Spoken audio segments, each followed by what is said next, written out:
Good morning. We're still on the topic of anger. So, yesterday morning we left off on um, sort of kind of point nine, and that Wikipedia article, well, it's point nine for me at least.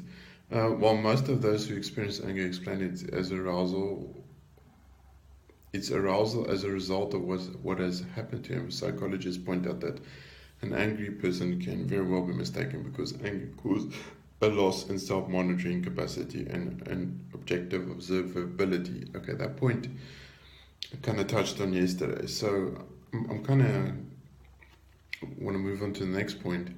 So let's just carry on. Modern psychologists view anger as a primary, natural, and mature emotion experienced by virtually all humans at times, and as something that has functional value for survival.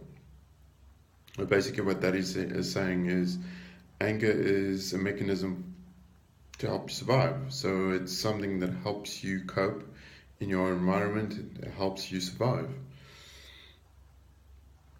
Okay, because the next point kind of touches on from this. Anger is seen as a supportive mechanism to show a person that something is wrong and requires changing. This is true.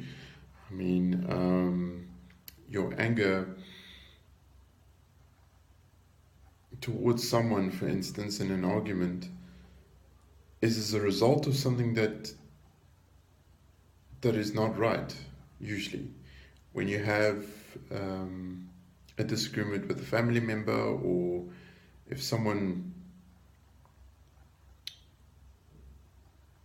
does something that you do not agree with and that you cannot agree with and you get angry about it, then you know that, for instance, you, from your point of view, is you can't let go of how you feel about the situation. So you can't just accept what the other person might want. You need to kind of stand your ground and all that. And as a result of that, you might become angry. And your anger is a result of the other person not willing to compromise or understand your viewpoint.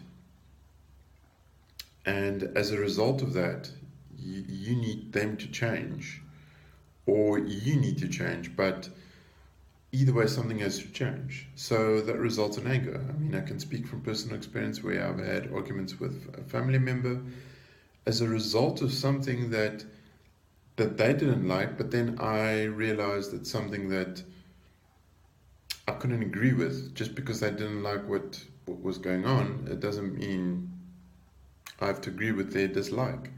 And I have to make the point that their dislike is not the answer either. So, and as a result of that, there were anger issues. There was anger that was portrayed anyway. Okay, so anger can mobilize psychological resources for corrective action.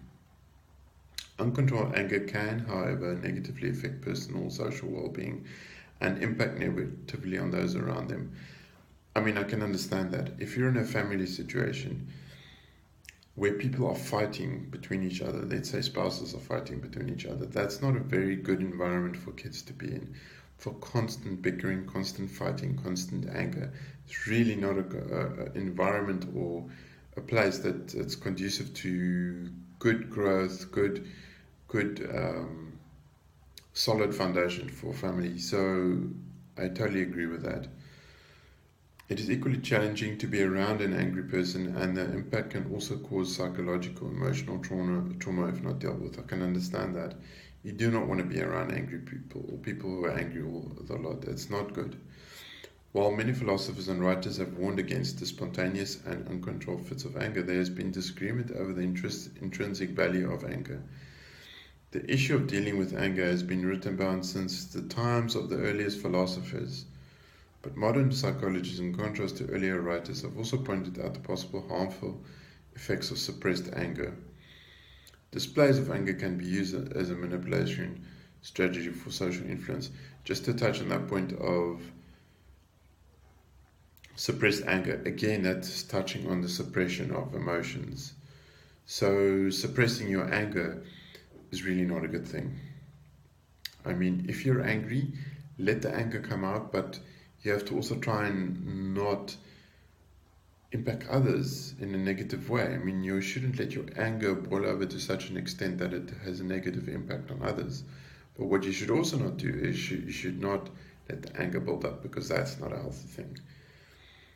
So yeah, I think that is the end of that on anger. I'll step on to the next topic in the next video. Thank you very much. Have a good day.